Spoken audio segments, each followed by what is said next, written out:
పిల్లలు పేరెంట్స్ మెచ్చిన university సంకల్ Chand Patel university Gujarat.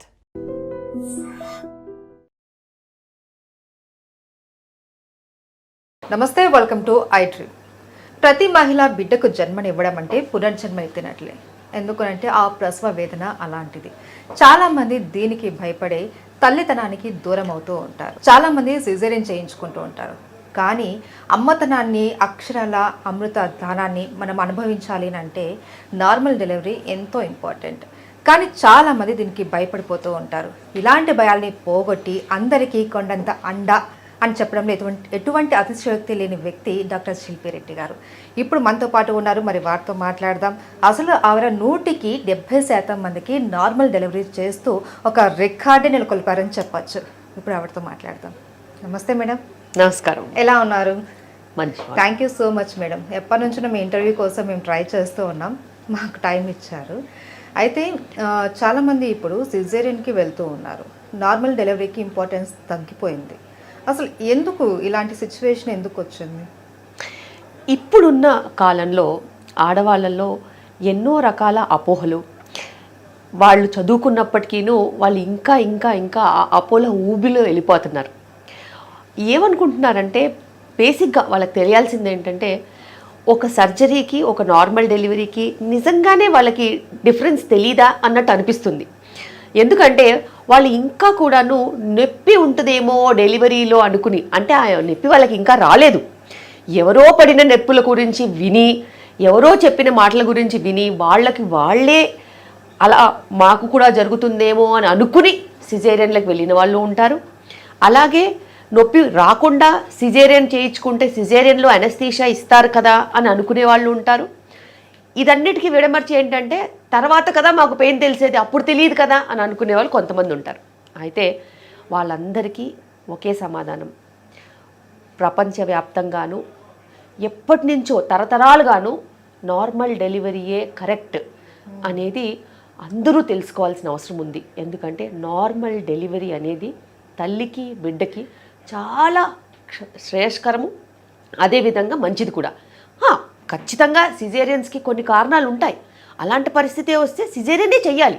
కానీ నొప్పో, భయమో, ఆందోళనో, వేరే వాళ్ళ గురించి ఆలోచించో, నాకు ఇది జరగకుండా ఉండాలనుకోనో, లేకపోతే డబ్బు ఉంది కదా అని కొనుక్కోవాలనో, లేకపోతే వాళ్ళకి మనసుకి నచ్చింది ఏదైనా చేయాలనుకోనో, ముహూర్తాలు అనుకోనో, ఇలా ఎన్నో రకాల ప్రాబ్లమ్స్తోని వాళ్ళు తప్పుదారి పడుతున్నారు. కానీ మీడియా బాధ్యత కింద మీకు, డాక్టర్ బాధ్యత కింద నాకు, అందరికీ కరెక్ట్ సమాధానం చెప్పాల్సిన అవసరం అయితే ఎంతగానో ఉంది. అయితే మీరు ఇప్పుడు అన్నారు కొంతమంది ముహూర్తాలు అవి చూసుకొని కూడా ఈ సిజేరియన్ అవి చేయించుకుంటారు అనేసి. సో ఈ ముహూర్తాల ప్రకారం ఇంకా డెలివరీ టైం రాకుండానే కొంతమంది ముందుగానే సిజేరియన్ చేయించేసి డెలివరీ చేయించేసుకోవడం చేస్తూ ఉంటారు కదా. దీనివల్ల ఏమైనా ఎఫెక్ట్స్ ఉంటాయండి? ఖచ్చితంగా ఉంటాయమ్మా. ఎందుకంటే ఎప్పుడైనా ముహూర్తం అని వచ్చిందనుకో, దానికి ఆపరేషన్ చేస్తేనే ముహూర్తానికి మనం డెలివరీ చేయగలుగుతాం. అయితే ఇది మన సమాజంలో చాలా డీప్ లెవెల్కి వెళ్ళిపోయింది.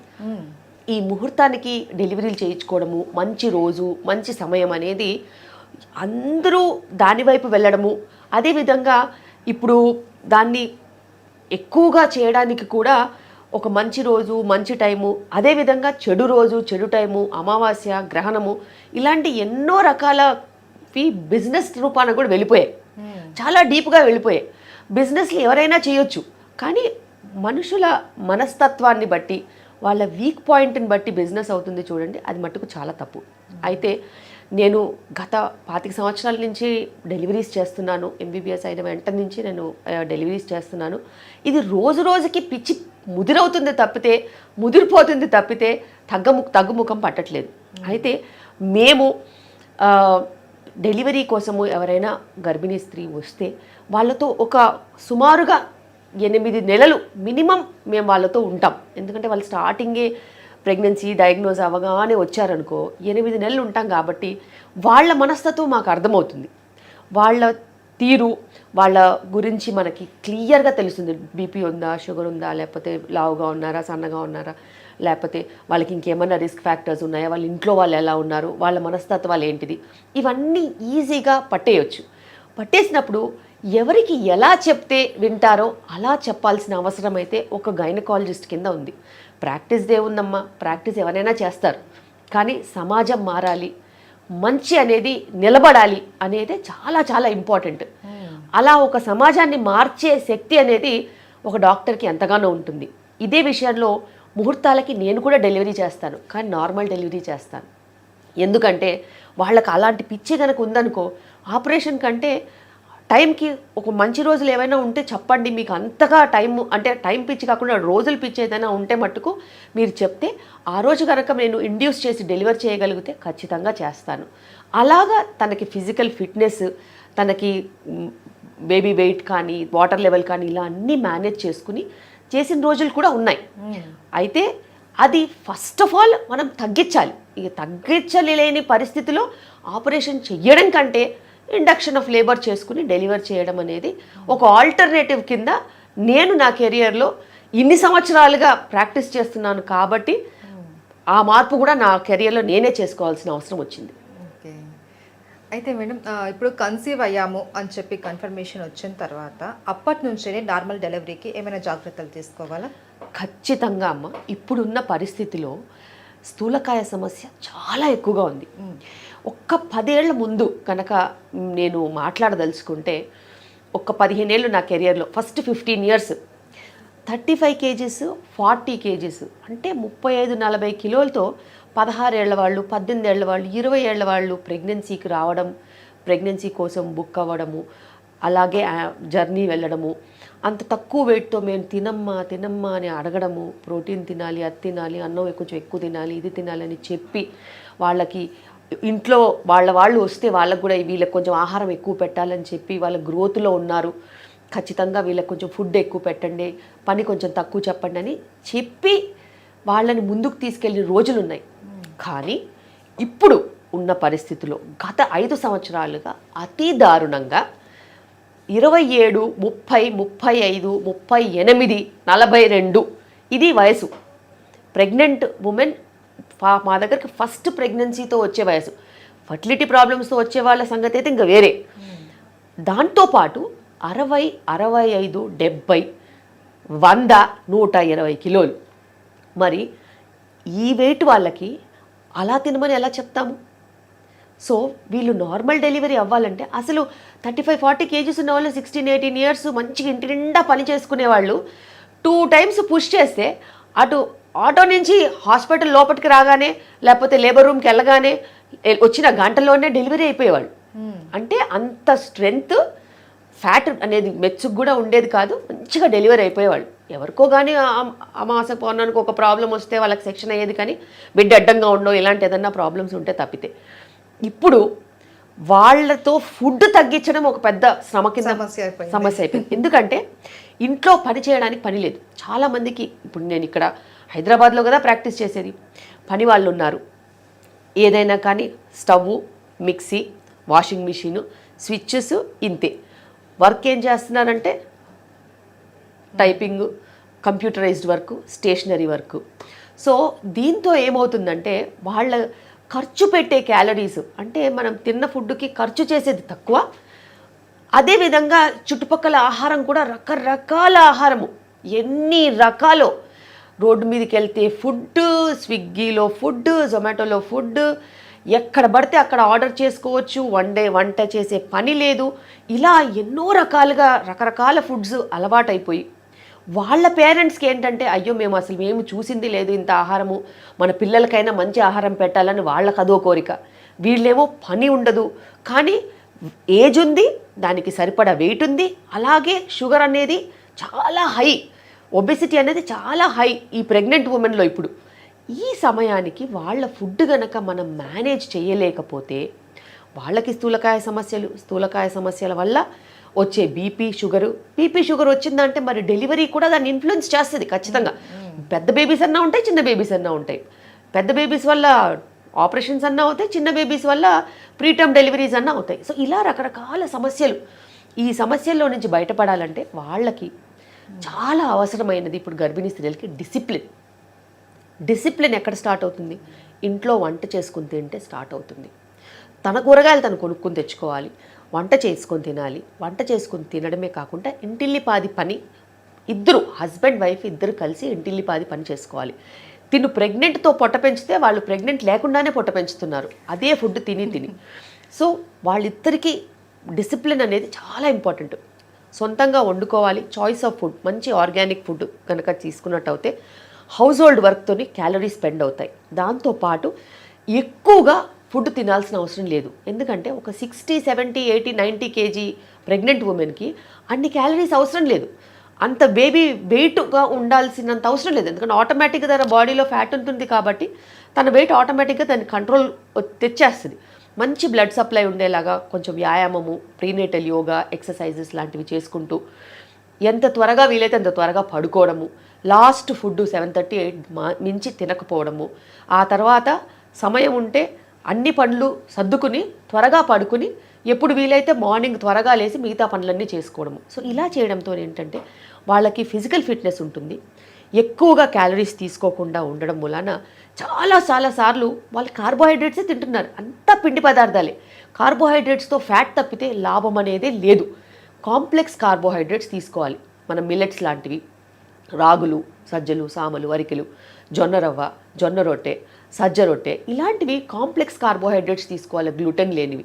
మన వాళ్ళు ఏం తింటారు? రైస్, వీట్, లీటర్లు పాలు, అసలు అవసరమే లేదు. మజ్జిగ, లేకపోతే రాగి జావ, లేకపోతే మంచినీళ్ళు. దాహం వేస్తే ఇప్పుడు ఉన్న ట్రెండ్లో లీటర్ కొబ్బరి నీళ్ళు హాఫ్ డేలో తాగుతున్నారు. అది అసలు ఎంత దారుణం అంటే అమ్మేవాళ్ళు కూడా లీటర్ లెక్క అమ్ముతున్నారు, కొనుక్కునే వాళ్ళు కూడా లీటర్ లెక్క కొనుక్కుంటున్నారు. అసలు ఇంతకు ముందు కాలంలో కొబ్బరి నీళ్ళు ఎప్పుడు ఇచ్చేవాళ్ళు? Only loose motions, vomitings, dehydration, వడదెబ్బ, ఇలాంటి జ్వరము, లేకపోతే బాగా ఎక్సర్సైజ్ చేసేవాళ్ళు చెమటంతా పట్టిందంటే ఒక గ్లాసు. ఆ గ్లాసు మెజర్ పోయింది. ఇప్పుడు లీటర్ కొబ్బరి నీళ్ళు వితిన్ 2-3 అవర్స్ తాగేస్తున్నారు. ఎందుకంటే దానికి లిమిట్ లేదు కదా. దాంతో వచ్చే క్యాలరీస్తో విపరీతంగా వెయిట్ గెయిన్ వస్తుంది. సో ఇలా ఒకటి చెప్పుకుంటూ పోతే కొన్ని లక్షల సినారియోస్. ఫుడ్ కంట్రోల్ చేసి మంచి ఎక్సర్సైజ్, ఇంటి పని, అలాగే టైంకి మెడిసిన్స్ తీసుకొని గంటలు టీవీలు, ఇంటర్నెట్ చూడకుండా ఒక సమయం పెట్టుకుని నైట్ 9-9:30 తర్వాత పడుకుని ఎర్లీగా లేస్తే ఎవరికైనా ఖచ్చితంగా నార్మల్ డెలివరీయే అవుతుంది. ఎందుకంటే అంత పవర్ ఉంటుంది డిసిప్లిన్ లైఫ్లో. అదేవిధంగా ప్రోటీన్ మంచిగా తీసుకోవాలి. అసలు మన ఫుడ్లో ప్రోటీనే లేదు. ఇప్పటికీ సమస్యలు ఎందుకు వస్తున్నాయంటే ప్రోటీన్ తగ్గించేసి కార్బోహైడ్రేట్స్ పెంచుతున్నారు. ఫ్యాట్ వల్ల ఫ్యాట్ అవ్వడం అనేది ఒక అపోహ. ఇప్పుడు అంతా కార్బోహైడ్రేట్స్ తీసుకోవడం మూలాన ఫ్యాట్ అనేది వస్తుంది బాడీలో. ఆ ఫ్యాట్ మూలాన డెలివరీస్ సరిగ్గా అవ్వట్లేదు, కాంప్లికేషన్స్ ఉంటున్నాయి, స్థూలకాయ సమస్యలు ఎలాగో ఉన్నాయి. సో ఇలా డిసిప్లిన్ మెయింటైన్ చేస్తే నేను చాలా స్ట్రాంగ్గా డిసిప్లిన్ అడ్వకేట్ చేస్తాను. నా దగ్గర రూల్స్, రెగ్యులేషన్స్ అనేవి స్ట్రిక్ట్గా ఉంటాయి ప్రెగ్నెంట్ ఉమెన్కి. ఎందుకంటే వాళ్ళు ఈ తరం గురించి కాదు కష్టపడాల్సింది. ఇప్పుడు మీ తరం, ఇప్పుడున్న కరెంట్ తరం ఎట్లాగో స్థూలకాయ సమస్యలు, ప్రాబ్లమ్స్తో ఎలాగో ఉన్నారు. మనకి జెనెటిక్గా కూడా చుట్టుపక్కల ఏరియా రీజన్లో కూడా ప్రెగ్నెన్సీ కూడా డయాబెటిక్ టెండెన్సీ అది ఎలాగో ఉంది. కానీ వచ్చే తరాల సమస్య ఏంటి? 70 ఇయర్స్కి ఉన్న షుగరు 30-25 ఇయర్స్కి వచ్చేసింది. వచ్చే తరానికి 10 ఏళ్ళకే షుగర్ ఇచ్చేస్తారు. అలా రాకుండా ఉండాలంటే ఇప్పుడున్న ప్రెగ్నెంట్ ఉమెన్ ఎపిజెనెటిక్స్ అంటే గర్భిణీ స్త్రీలు తీసుకోవాల్సిన జాగ్రత్తలు నేను గనక స్ట్రిక్ట్గా పెట్టినట్టు అయితే వచ్చే తరానికి 10 ఏళ్ళకి రావాల్సిన షుగర్ మళ్ళీ 50 ఏళ్ళకి వెళ్తుంది. ఎందుకంటే గర్భిణీ స్త్రీలు ఇచ్చే ఎన్వైరన్మెంట్, గర్భంలో ఇచ్చిన ఎన్వైరన్మెంట్, దాని బేసిస్ మీదనే ఎంటైర్ జీవితం ఉంటుంది. మనం ఎక్కువగా తినేసేసి బేబీ వెయిట్ ఎక్కువ ఇచ్చేసేసి ఒబీస్ బేబీ, బిగ్ బేబీని ఇచ్చామనుకో వాళ్ళకి ఒబేసిటీ టెండెన్సీ బై బర్త్ ఉంటుంది, డయాబెటిక్ టెండెన్సీ బై బర్త్ ఉంటుంది. అలా బై బర్త్ మనం ఎట్లాంటి గిఫ్ట్స్ ఇవ్వద్దు. ఇవ్వగలిగితే ఆరోగ్యం ఇవ్వాలి, ఇవ్వగలిగితే మంచి జీన్స్ ఇవ్వాలి, ఇవ్వగలిగితే వాళ్ళకి వాళ్ళ శక్తి కరెక్ట్గా ఉండేలాగా చూసుకోవాలి. సో ఇలా చేస్తేనే నార్మల్ డెలివరీస్ అవుతాయి. ఏదో 4 ట్యాబ్లెట్లు ఇచ్చి అంతా బాగుంది వెళ్ళు, స్కాన్ రిపోర్ట్ బాగుంది వెళ్ళు అని చెప్తే అస్సలు కుదరని పని. సో ఎపిజెనెటిక్స్ని ట్రాన్స్ఫార్మ్ చేసే కోర్ ట్రీట్మెంట్ అనేది నేను ఇప్పుడు గత 10 సంవత్సరాలుగా ఇస్తున్నాను. అందుకే నా నార్మల్ డెలివరీ రేట్స్ ఎక్కువగా ఉంటాయి. మీరు చెప్పారు కదా ఇప్పుడు అవును. ఒక ఒక మెడిసిన్ రాసేసి ఇది వాడేసేయండి, ఈ ఆహారం తినేయండి అని చెప్పడం అది కాదు అనేసి. ఎగ్జాక్ట్ మేడం, నేను చూసాను చాలా వీడియోస్, మీరు దగ్గరుండి మరి మహిళ దగ్గర ఎవరైతే గర్భంతో ఉంటారో వాళ్ళ దగ్గర ఎక్సర్సైజెస్ చేయిస్తూ, మీరు చేస్తూ వాళ్ళ దగ్గర చేయిస్తూ డ్యాన్స్ లాగా చేయించడం, వాళ్ళతో పాటు వాళ్ళ హస్బెండ్ని కూడా ఇంక్లూడ్ చేయడము, ఇవన్నీ కూడా చూసాము. అసలు మీరు వాళ్ళతో ఎంత టైం స్పెండ్ చేస్తారు, మీ లైఫ్ స్టైల్ ఏంటి, దాని గురించి చెప్తారా? బేసిక్గా ఏంటంటే నేను ఒక ఆబ్స్టిట్యూషన్ కాబట్టి నేను 24 గంటల్లో ఎప్పుడైనా అవైలబుల్ ఉండాలి. ఎందుకంటే డెలివరీస్ అవుతూ ఉంటాయి కాబట్టి. నాకు ఒక 16 మెంబర్స్ టీం ఉంది. సో ఎనీ టైం 24 గంటల్లో ఎనీ టైం ఈ 16 మందిలో ఒక 4-5 ఒక ప్లేస్లో డెలివరీస్ అటెండ్ చేస్తూనే ఉంటారు. అండ్ డెలివరీ వెళ్ళే పేషెంట్కి, డెలివరీలో ఉన్న పేషెంట్కి, డెలివరీ అయ్యే పేషెంట్కి నేను ఖచ్చితంగా సర్వీసెస్ అందజేస్తాను. అయితే చాలా ఇంపార్టెంట్ ఏంటిదంటే ఒక రోజుతో అయ్యే పని కాదు. సో మేము రెగ్యులర్గా ఇక్కడ ప్రీనేటల్ ఈవెంట్స్ చేస్తాం. ప్రతి వీక్ మనకి ప్రీనేటల్ ఈవెంట్స్ ఉంటాయి. యోగా అన్న, జుంబా అన్న ఖచ్చితంగా ఉంటుంది. ఎవరికి? కపుల్స్కి ఉంటుంది. ఎందుకంటే లైఫ్ స్టైల్ మారాలంటే ఇంట్లో అందరూ మారాలి. ఇప్పుడంతా న్యూక్లియర్ ఫ్యామిలీస్ కాబట్టి ఖచ్చితంగా న్యూక్లియర్ ఫ్యామిలీస్లో హస్బెండ్ వైఫ్ ఉంటారు కాబట్టి ఇద్దరూ కలిసి వస్తేనే అటెండెన్స్ అనేది ఉంటుంది. ఒకళ్ళు రారు అని అంటే ఇంకొకరు కూడా కదలరు. సో అందుకే couple therapy, couple attendance, couple events పెట్టాం. అదేవిధంగా ప్రతి నెల ఒక ఈవెంట్ ఉంటుంది.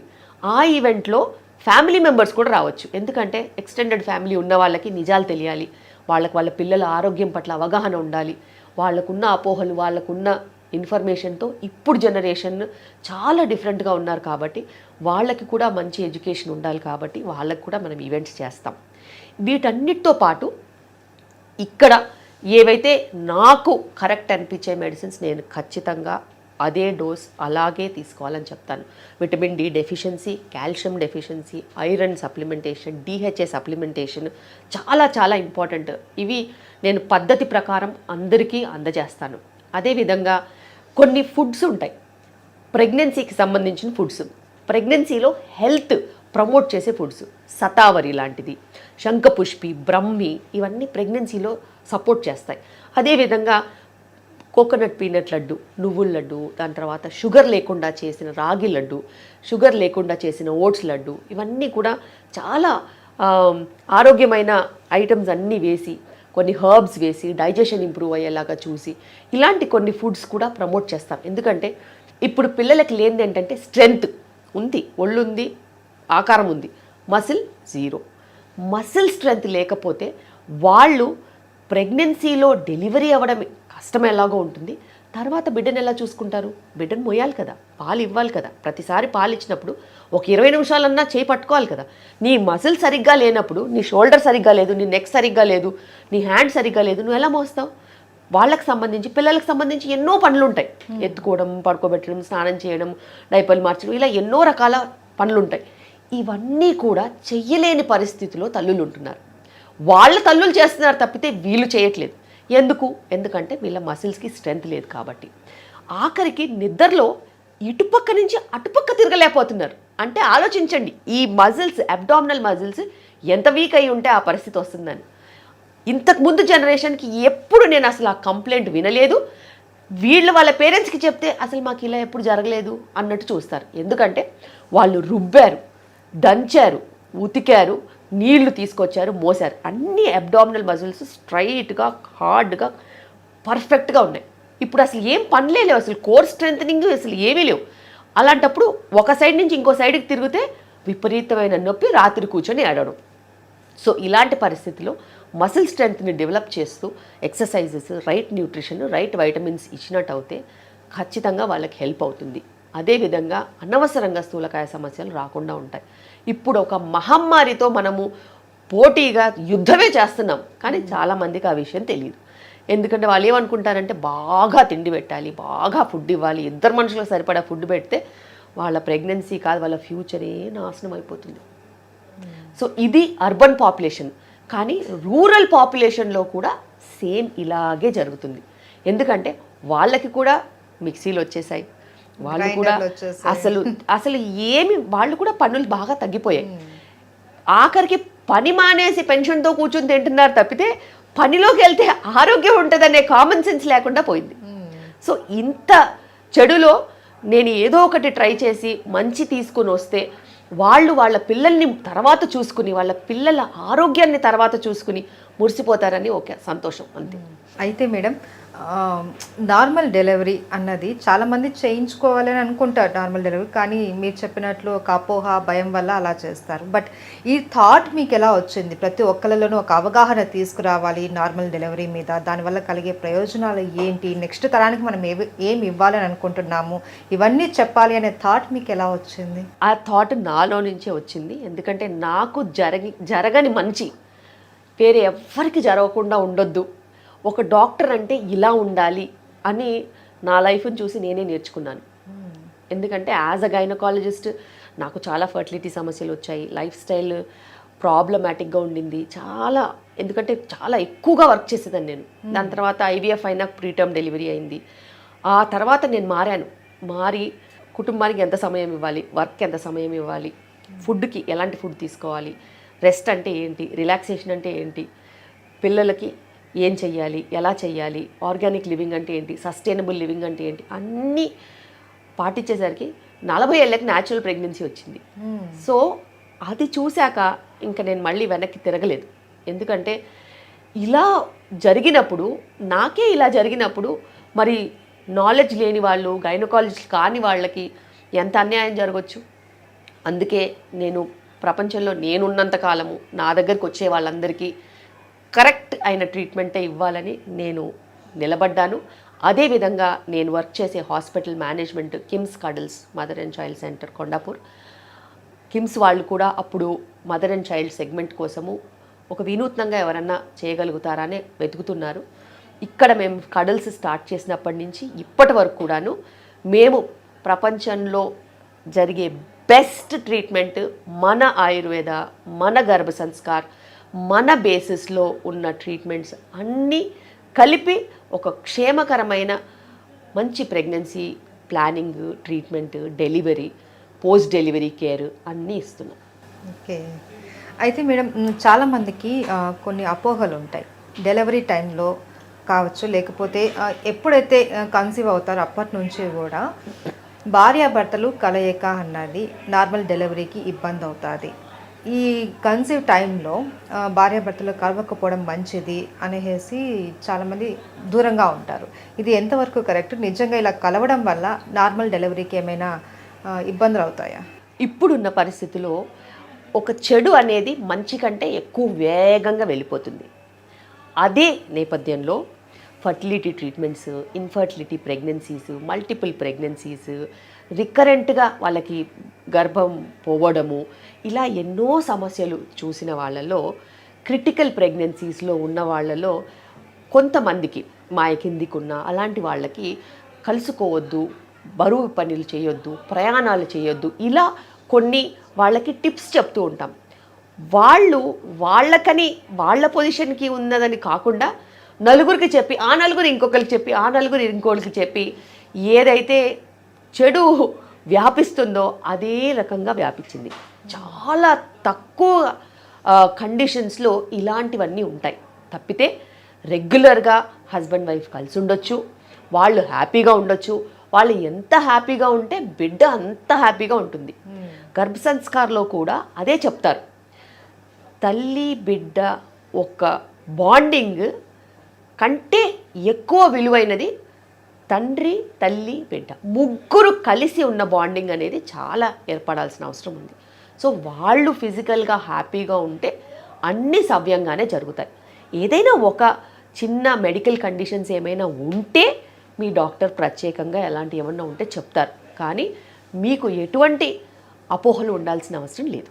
అలాగే నార్మల్గా అయితే బయట కొన్ని హాస్పిటల్స్లో హస్బెండ్ని లేబర్ రూమ్లోకి రానివ్వరు, కానీ మీరు అలా కాదు. హస్బెండ్ కూడా ఉండాలి, అక్కడే ఉండాలి. హస్బెండే దగ్గరుండే ఆమెకి ఎక్సర్సైజులు చేయించడం, ఇంకా డెలివరీ అవుతుంది కాసేపట్లో అనగా కూడా ఆమెతో పాటే ఉండడం, ఇవన్నీ కూడా చూసాం మేము. ఎందుకు హస్బెండ్ని కూడా ఎందుకు ఇంక్లూడ్ చేస్తున్నారు? ఇక్కడ కడల్స్లో నేను గత 8 సంవత్సరాల నుంచి ఇక్కడ ఈ సెంటర్ నడుపుతున్నాను. ఇక్కడ వాళ్ళు ఆల్రెడీ ప్రీనేటల్ యోగా క్లాస్కి వస్తారు. మా ఫిజియోథెరపిస్టులు యోగా వాళ్ళు వాళ్ళకి ఆల్రెడీ పరిచయం.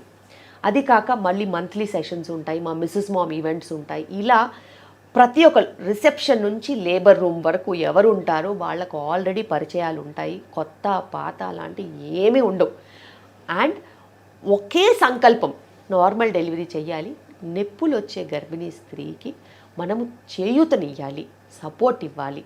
ఆ 10 గంటలో 12 గంటలు 24 గంటలు తన లేబర్లో ఉన్నప్పుడు దాన్ని ఏదో విధంగా తనని ఎంగేజ్ చేసి తనకి రిలాక్సేషన్ ఇచ్చి తను ఒక్కతే బాధపడట్లేదనే సెల్ఫ్ సాటిస్ఫాక్షన్ కనుక ఇవ్వగలిగితే ప్రతి తల్లి నార్మల్ డెలివరీకి ఒప్పుకుంటారు. ఇదే నేపథ్యంలో పార్ట్నర్ హస్బెండ్ ఖచ్చితంగా ఒక మేజర్ రోల్ ప్లే చేస్తారు. ఎందుకంటే వాళ్ళు ఇచ్చిన సపోర్ట్ అంతా ఒక ఎత్తు, డెలివరీ అప్పుడు ఇచ్చిన సపోర్ట్ ఒక ఎత్తు. ప్రతి ప్రెగ్నెంట్ ఉమెన్ డెలివరీ అప్పుడు ఎవరు తనని ఎలా చూసుకున్నారు అనేది జీవితాంతం గుర్తుపెట్టుకుంటారు. అదేవిధంగా డెలివరీ అయిన తర్వాత తనని ఎలా చూసుకున్నారు అనేది కూడా జీవితాంతం గుర్తుపెట్టుకుంటారు. ఇంత ముఖ్యమైన సమయంలో పార్ట్నర్ కానీ లేకపోతే తనకు నచ్చిన బర్దింగ్ పార్ట్నర్ అని కూడా అంటాం. తల్లి ఉండొచ్చు, అత్తగారు ఉండొచ్చు, ఫ్రెండ్ ఉండొచ్చు, వదిన గారు ఉండొచ్చు, మరదలు ఉండొచ్చు, చెల్లి ఉండొచ్చు, ఎవరైనా ఉండొచ్చు. తనతో పాటు తన సపోర్ట్ చేసే వాళ్ళు ఉండాలి. తనకి పెయిన్ తెలియకుండా మాట్లాడే వాళ్ళు ఉండాలి. తనకి ఏదైనా మంచి చెప్పే వాళ్ళు ఉండాలి. పాజిటివ్ రీఎఫర్మేషన్స్ ఇచ్చేవాళ్ళు ఉండాలి. అది హస్బెండ్ కంటే ఎవరు అంతగా చేసేవాళ్ళు ఉండరు. ఉండేవాళ్ళకి ఖచ్చితంగా మేము వాళ్ళని కూడా అలవ్ చేస్తాము. అయితే ఇలా బాండింగ్ మనం పెంచినట్టయితే హస్బెండ్ కూడా అర్థమవుతుంది, ఓ వైఫ్ ఎంత పెయిన్ తీసుకుంటుంది ఎవరి కోసం, మన బిడ్డ కోసం. దాని తర్వాత నేను తనకి జాగ్రత్తగా చూసుకోవాలి, నేను బిడ్డ పనులు మేము కూడా చెయ్యాలి. సో ఇలా ఒక బాండింగ్ అనేది ఉంటుంది. వాళ్ళు చేయాల్సిన పనులు జాగ్రత్తగా ఇద్దరు కలిసి చేయాలనేది ఉంటుంది. మేము గర్భ సంస్కార క్లాసెస్లో కూడా లేకపోతే యాంటీనేటల్ క్లాసెస్లో కూడా కుకింగ్ క్లాసెస్లో కూడా హస్బెండ్కి నేర్పిస్తూ ఉంటాం. ఎందుకంటే తనకి ఎలాగో ఎంతో కొంత వచ్చి ఉంటుంది. వైఫ్కి ఏం చేసి పెట్టాలి, వైఫ్ సిక్గా ఉన్నప్పుడు, బోర్గా ఉన్నప్పుడు, లేకపోతే తను ఆలసిపోయినప్పుడు ఏం చేసి పెట్టాలి, ఎలా క్విక్గా కొన్ని ఐటమ్స్ చేయాలి, అలాంటివన్నీ నేర్పిస్తూ ఉంటాం. సో ఇద్దరు ఉద్యోగాలు చేస్తున్నప్పుడు ఇద్దరు కలిసి వంట చేసుకోవాలి, కలిసి ఇంటి పనులు చేసుకోవాలి, కలిసి పిల్లల్ని పెంచుకోవాలి. సో ఇదే చాలా చాలా ముఖ్యం. అండ్ అది డెలివరీ రూమ్ నుంచి మొదలవుతుంది. అయితే మేడం, సాధారణంగా గర్భం దాల్చలేని వాళ్ళు IVF, ICSI, IUI ఇలాంటివి అప్రోచ్ అవుతూ ఉంటారు కదా. ఇది ఎంతవరకు సక్సెస్ ఇస్తుందంటారు? ఈ పద్ధతులు కరెక్టేనా? సో బేసిక్గా నేను న్యాచురల్ ప్రెగ్నెన్సీ బిలీవ్ చేస్తాను కాబట్టి నా ప్రకారము 90% ప్రతి కపుల్ న్యాచురల్గా కన్సీవ్ అవ్వగలుగుతారు. 10% ఏదైనా ఇబ్బందుల వల్ల కష్టతరంగా ఉంటుంది. ఎందుకంటే లైఫ్ స్టైల్ కనుక ఇద్దరికీ సెట్ చేసినట్టు అయితే అటు స్పర్మ్ క్వాలిటీ, కణాల క్వాలిటీ, అటు ఎగ్ క్వాలిటీ కూడా ఇంప్రూవ్ అయ్యే ఛాన్సెస్ ఉంటాయి. న్యాచురల్ లైఫ్ స్టైల్ మనం మార్చగలిగితే, వాళ్ళ హెల్త్ ఇంప్రూవ్ చేయగలిగితే, వాళ్ళ వెల్నెస్ ఇంప్రూవ్ చేయగలిగితే, 360 డిగ్రీ హోలిస్టిక్ కేర్ కనుక ఇవ్వగలిగితే, ఈ క్వాలిటీ పెరిగినప్పుడు ఇంత ముందు కాలం అంతా ఊరికే వచ్చేదిగా ప్రెగ్నెన్సీ, వద్దన్నా 10-15 మందిని కనేవాళ్ళు. సో అలాంటి స్టేజ్ నుంచి ఇలాంటి స్టేజ్ ఎందుకు వచ్చింది? ఎందుకంటే మారిన లైఫ్ స్టైల్, మారిన కెమిస్ట్రీ, మారిన బాండింగ్, మారిన పరిస్థితులు. అవి మారుస్తే మళ్ళీ ఆటోమేటిక్గా ఫర్టిలిటీ రేట్ అనేది ఇంప్రూవ్ అయ్యే ఛాన్సెస్ ఉంటాయి. కానీ కొన్ని కారణాల వల్ల, అంటే మొత్తం ట్యూబ్స్ బ్లాక్డ్ ఉన్నాయి, అసలు అక్కడ కణాలే లేవు, అలాంటి సమస్యలు ఏమైనా ఉన్నప్పుడు ఖచ్చితంగా మనము కొన్ని కృత్రిమ పద్ధతులు, అది IUI అయితేనేమి IVF అయితేనేమి ఖచ్చితంగా చేయాల్సిన అవసరం ఉంటుంది. ఎందుకంటే కొన్నిసార్లు ఏజ్ ఎక్కువైపోతూ ఉంటుంది, కొన్నిసార్లు ఎగ్ కౌంట్ తక్కువైపోతూ ఉంటుంది, కొన్నిసార్లు రకరకాల ప్రాబ్లమ్స్ ఉండే ఛాన్సెస్ కూడా ఉంటాయి. సో స్పెషల్ సిచ్యువేషన్స్లో ఖచ్చితంగా ఫర్టిలిటీ ట్రీట్మెంట్స్ మనని ఆదుకుంటాయి. ఎందుకంటే గర్భం దాల్చాలనేది ప్రతి ఆడవాళ్ళ ఒక ఆలోచన, అదొక మాతృత్వం అనేది చాలా ఇంపార్టెంట్ అందరికీ. సో దానిని నిజం చేసేదే IUI IVF ట్రీట్మెంట్స్. నేను ఒక IVF స్పెషలిస్ట్, కానీ ఆబ్స్టెట్రిక్స్ని ఎంచుకుని డెలివరీస్ వైపు మూవ్ ఆన్ అయ్యాను. కానీ నాకు అది ఎప్పటి నుంచో తెలుసు. అందుకనే నేను ఒక న్యూ మామ్స్ అనే ఒక ప్రోగ్రామ్ స్టార్ట్ చేశాను. న్యూ మామ్స్లో ఏంటంటే ఎవరైనా ప్రెగ్నెంట్ అవ్వాలనుకునే వాళ్ళు న్యాచురల్గా ఎలా ప్రెగ్నెంట్ అవ్వాలి, వాళ్ళకు ఒక 21 డే ప్రోగ్రామ్ అది. ఆ 21 డేస్లో వాళ్ళకి ఉన్నవి అన్ని నిజాలు చెప్పి వాళ్ళలో మార్పు చైతన్యం తీసుకొచ్చి వాళ్ళని ఆ ప్రోగ్రామ్ తర్వాత న్యాచురల్ ప్రెగ్నెన్సీకి ప్లాన్ చేసుకోమని చెప్తాం. అలా ఐవీఎఫ్ ఫెయిల్ అయిన వాళ్ళు, ఐయుఐ ఫెయిల్ అయిన వాళ్ళు కూడా వచ్చి ప్రెగ్నెంట్ అయిన రోజులు కూడా ఉన్నాయి. సో ఈ న్యూ మామ్స్ లాగానే ఎవరైనా కానీ వాళ్ళ లైఫ్ స్టైల్ మార్చుకుని, అందరికీ మంచి తెలుసు కానీ చేయట్లేదు, ఎలా చేయాలో తెలియదు, అలాంటి వాళ్ళ కోసమే ఈ ప్రోగ్రామ్ పెట్టాము. ఆ ప్రోగ్రామ్ చేసి చాలామంది న్యాచురల్ కన్సీవ్ అయ్యారు. అలాగే న్యాచురల్ కన్సెప్షన్ పొటెన్షియల్ని ఇంప్రూవ్ చేసేది మంచి లైఫ్ స్టైల్. అయితే మేడం, బిడ్డ పుట్టిన మరుక్షణమే తల్లిపాలు పట్టియడం అనేది చాలా ఆరోగ్యం బిడ్డకి, తల్లికి కూడా ఆరోగ్యం. కాకపోతే ఇప్పుడున్న జనరేషన్లో చాలామందికి తల్లిపాలు రాక చాలా ఇబ్బందులు పడుతూ ఉంటారు. ఈ సమస్యను మనం ఎలా అధిగమించాలి? ఈ సమస్యని అధిగమించడానికి డెలివరీ అయిన తర్వాత ఓన్లీ హస్బెండ్ వైఫ్ని వదిలేయాలి. ఎందుకంటే బిడ్డను ఎత్తుకోవాల్సింది తల్లి, స్కిన్ టు స్కిన్ కాంటాక్ట్ ఇవ్వాల్సింది తల్లి, పాలు పట్టించాల్సింది తల్లి. దీన్ని పక్కన పెడితే ఇప్పుడు ఏం జరుగుతుంది, బిడ్డ పుట్టిన తర్వాత తల్లి తప్పితే మిగతా వాళ్ళందరూ బిడ్డని హ్యాండిల్ చేస్తారు. స్నానం చేయించడానికి ఒకరు, దాని తర్వాత బట్టలు మార్చడానికి ఒకరు, ఇంట్లో పెద్దవాళ్ళు కూడా వాళ్ళని హ్యాండిల్ చేస్తూ ఉంటారు. అప్పుడు తల్లికి ఎలా వస్తాయి పాలు? తల్లి పాలు రావడానికి సృష్టి ఇచ్చినది బిడ్డ ఏడుపు వినగానే, బిడ్డ స్తనం పట్టుకోగానే, బిడ్డ స్కిన్ టు స్కిన్ కాంటాక్ట్ ఉండగానే, బేబీని పక్కనే పెట్టుకొని ఉండడమే అది ఆ మిల్క్ ఎక్స్ప్రెషన్కి ఒక మంచి స్టిమ్యులెంట్. ఇది కాకుండా నాకు మిల్కే రాదు, నాకు లాస్ట్ టైం మిల్క్ రాలా, మా అక్కకి మిల్క్ రాలేదు, మా ఫ్రెండ్కి మిల్క్ రాలేదు, నాకు వస్తుందో రాదో, ఈ అనుమానమే మీ మిల్క్ రాకపోవడానికి కారణం. ఏ బిడ్డకైనా కానీ తల్లి పాలు రాకపోవడం అనేది జరగదు. ఎందుకంటే నేను చూశాను, నేను బిజీ ప్రాక్టీస్లో కూడా నా ట్విన్స్కి 1 year ఎక్స్క్లూజివ్ బ్రెస్ట్ ఫీడింగ్ ఇచ్చాను, ఎక్స్ప్రెస్ చేసి ఇచ్చాను. దాని తర్వాత 40 years ఆఫ్ ఏజ్లో కూడా నా కొడుక్కి 2.5 years ఫీడింగ్ ఇచ్చాను. వర్క్ చేస్తూనే ఇచ్చాను, వర్క్లో ఉన్నప్పుడు ఎక్స్ప్రెస్ చేశాను, ఇంటికి వెళ్ళినప్పుడు డైరెక్ట్గా ఇచ్చాను. ఎటువంటి పరిస్థితుల్లో కూడా మిల్క్ ఎండిపోయే ఆస్కారం లేదు. ఎవరు చెప్పినా నేను నమ్మను. ఎందుకంటే మంచి పాలు రావడానికి మంచి నీళ్ళు చాలు. ఎందుకంటే మీరు చూడండి, ఆఫ్రికన్ కంట్రీస్లో పిల్లలు తల్లిపాలతోనే బతుకుతారు. తల్లి అసలు ఫుడ్ తింటుందా లేదా, అవైలబిలిటీ ఉంటుందా లేదా అనేది సెకండరీ. కానీ ఆ బిడ్డలు ఓన్లీ తల్లిపాల మీదే ఎన్నో 1-2 సంవత్సరాల వరకు కూడా బతికేస్తూ ఉంటారు. కటిక పావర్టీలో కూడా ఆ తల్లికి పాలు రాలేదని అసలు అక్కడెప్పుడు నేను వినలేదు. సో అలాంటి సిచ్యువేషన్ నుంచి ఇలాంటి సిచ్యువేషన్కి ఎందుకు వచ్చామంటే, నెగటివ్ థాట్స్ ఒకటి, సెకండ్ థింగ్ బాండింగ్ తక్కువ ఉండడం, థర్డ్ థింగ్ ఎక్కువసేపు వేరే పనులు చేస్తూ ఉంటే బిడ్డను పట్టించుకోకపోతే తల్లిపాలు ఎలా వస్తాయి, ఫోర్త్ థింగ్ బిడ్డని హ్యాండిల్ చేయడానికి ఎక్కువ మంది ఉండడం. సో ఇలా ఎన్నో రకరకాల క్రేడిల్స్, రకరకాల ఐటమ్స్ పెట్టుకుని బేబీస్ని స్వింగులని ఇందులోని వేస్తే మరి పాలు రావడం అనేది కూడా కష్టమవుతుంది. అందుకే మంచి ఆహారం ఇప్పుడు చాలా రొటీన్గా మిల్క్, పాలు, బ్రెడ్ ఇలాంటిది, పాలు బ్రెడ్ ఇస్తుంటారు. అసలు పాలు బ్రెడ్తో పాలు రావు. మంచినీళ్ళు మంచిగా తీసుకొని పౌష్టిక విలువలు ఉన్న ఆహారము, పప్పు పదార్థాలు ఉన్న ఆహారం మంచిగా తీసుకుంటే మిల్క్ వచ్చే ఫుడ్ ఐటమ్సే వేరు. అది పక్కన పడేసేసి అసలు మన పూర్వీకులు ఎవరైనా బ్రెడ్ తిన్నారా? అసలు బ్రెడ్ ఉండిందా? లేదు.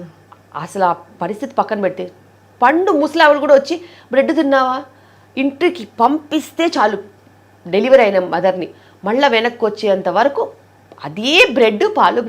ఎవరైనా ఇంటికి వచ్చేవాళ్ళు కూడా అయ్యే పట్టుకుని వస్తారు. సో అది ఒక చాలా గ్రాస్ రూట్కి వెళ్ళిపోయిన అపోహ. మంచినీళ్ళు తీసుకోరు, మంచినీళ్ళు తీసుకోకపోతే ఎట్లా, అవి ఇవి అన్నీ కట్టేసుకుని చీకటి గుహలు, కనీసం గాలి వెలుతురు లేకుండా ఉంటే బాగా చెమట పడుతుంది కదా, డీహైడ్రేషన్లో పాలు ఎలా వస్తాయి? సో ఇలా కొన్ని చిన్న చిన్న మార్పులు చేర్పులు ఇవన్నీ ఎలా తెలుసుకుంటారు వాళ్ళు? మంచి ప్రీనేటల్ క్లాసెస్ పెడితే వాళ్ళు నేర్చుకుని వాళ్ళు పాటిస్తే ఖచ్చితంగా బెటర్ అవుతుంది. అయితే ఇప్పుడు కిమ్స్ కెడెల్లో మిల్క్ డోనర్ బ్యాంక్ సిస్టమ్ ఏదో పెట్టారు అనేసి విన్నాము, దాని గురించి చెప్తారా మీరు? ఇక్కడ మా దగ్గర లెవెల్ 4 NICU ఉంది. లెవెల్ 4 NICUలో చిన్న babies 700, 600 grams, 800 grams, 1 kg babies. So ఇలా వాళ్ళకి తల్లిపాలు అనేది చాలా చాలా ఇంపార్టెంట్. వాళ్ళ తల్లుల దగ్గర నుంచి ఖచ్చితంగా మేము ఎక్స్పెక్ట్ చేస్తాం. కానీ ఒకవేళ వాళ్ళ తల్లికి పాలు రాకపోతే ఇలాంటి శిశువులు పెరగాలంటే తల్లిపాలు ఉండాలి. అందుకనే మిల్క్ బ్యాంక్ అనే ఒక మంచి కాన్సెప్ట్తో మా నియోనెటాలజిస్ట్ డాక్టర్ అపర్ణ, అలాగే మా కిమ్స్ మేనేజ్మెంట్ డాక్టర్ భాస్కర్రావు గారు, దాని తర్వాత డాక్టర్ అభినయ్ గారు ఈ మిల్క్ బ్యాంక్ అనేది స్టార్ట్ చేశారు. దానికి మన గవర్నర్ గారే వచ్చి ఇనాగ్రేషన్ చేశారు. ఈ మిల్క్ బ్యాంక్లో మా దగ్గర ఆల్రెడీ ఉన్న మదర్స్ని ఎంకరేజ్ చేసి, అలాగే మా దగ్గర వర్క్ చేసే ఫిజియోథెరపిస్టులు, లాక్టేషన్ స్పెషలిస్టులు వాళ్ళు ఎక్స్ట్రా మిల్క్ వచ్చే మదర్స్ దగ్గర మిల్క్ డొనేషన్ తీసుకొని మిల్క్ బ్యాంక్లో పెడతారు. చిన్నారులు ఎవరికైతే అవసరం ఉంటుందో వాళ్ళకి యూజ్ అయ్యేలాగా చూసుకుంటాం.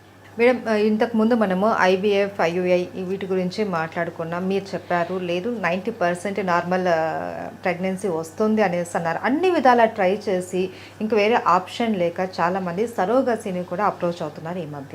అలాంటి వారు ఎవరైనా మీ దగ్గరకు వచ్చారా? వాళ్ళకి మీరు ఇచ్చే సలహా ఏంటి? కమర్షియల్ సరోగసీ ఇప్పుడు ఇండియాలో బ్యాన్ అయింది. అది అందరికీ తెలవాల్సిన అవసరం ఉంది.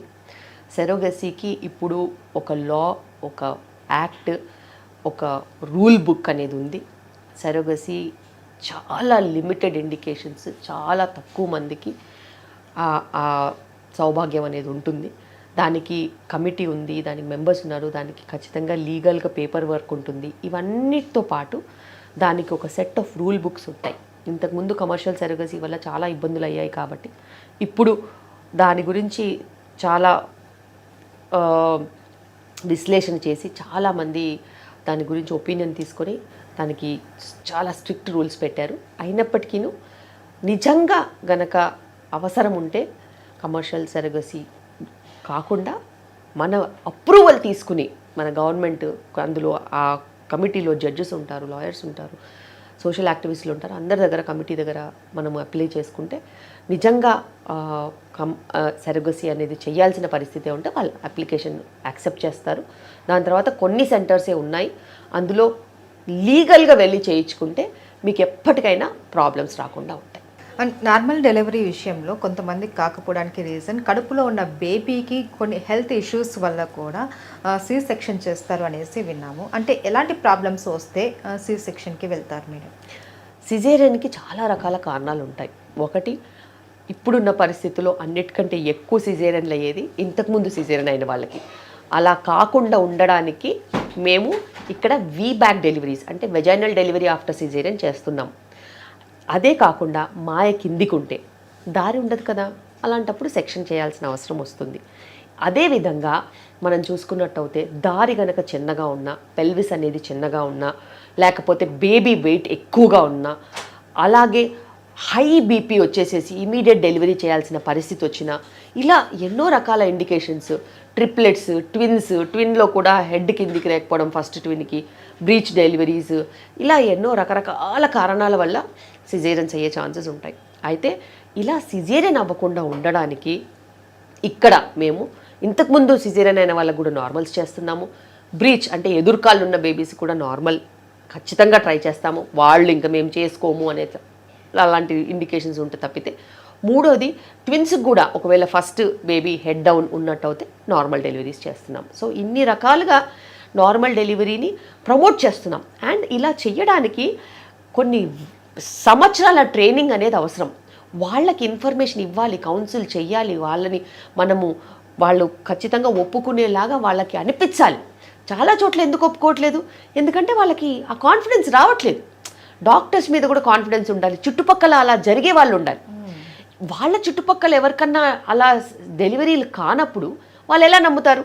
సో రెగ్యులర్గా అలా నార్మల్ డెలివరీ అయిన వాళ్ళ దగ్గర టెస్టిమోనియల్స్ తీసుకొని వాళ్ళ స్టోరీస్ కనుక మనం పబ్లిష్ చేసినట్టు అయితే వచ్చే వాళ్ళకు కూడా నమ్మకం ఉంటుంది. నమ్మకం వస్తే వాళ్ళు కూడా రిస్క్ తీసుకుంటారు.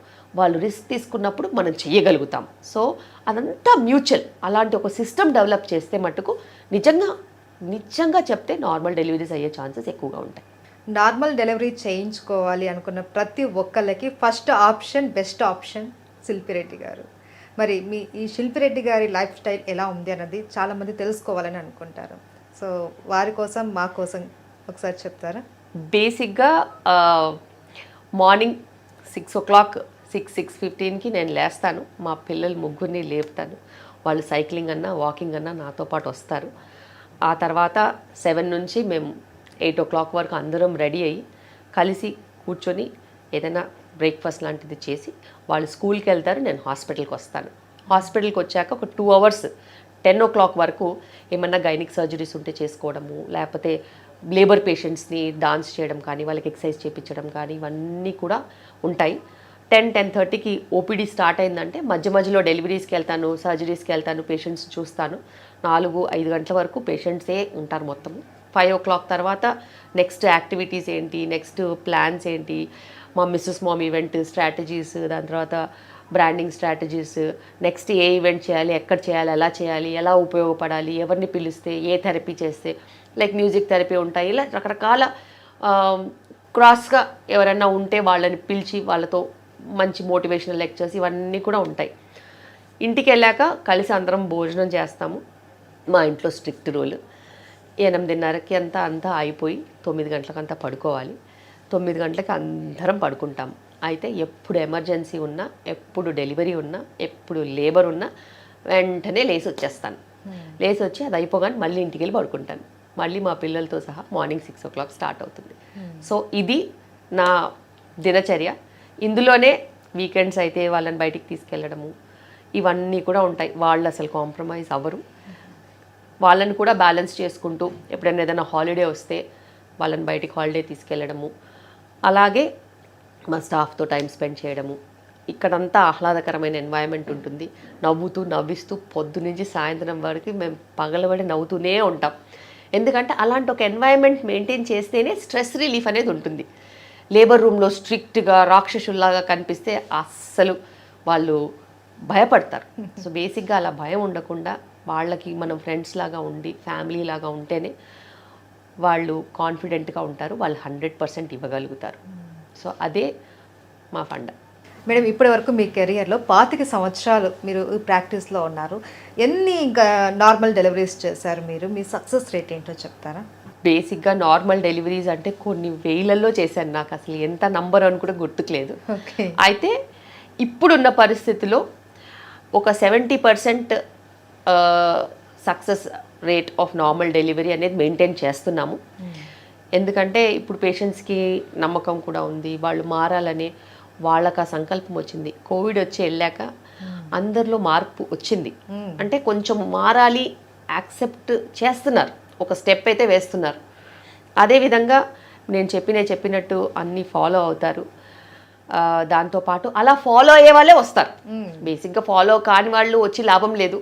సో అలా నార్మల్ డెలివరీ కావాలి అని అనుకునే వాళ్ళే వస్తారు. ఇంతకుముందు 2 సిజేరియన్ అయిన వాళ్ళు కూడా నార్మల్ డెలివరీ కావాలని వచ్చిన వాళ్ళకి మేము చేసాం.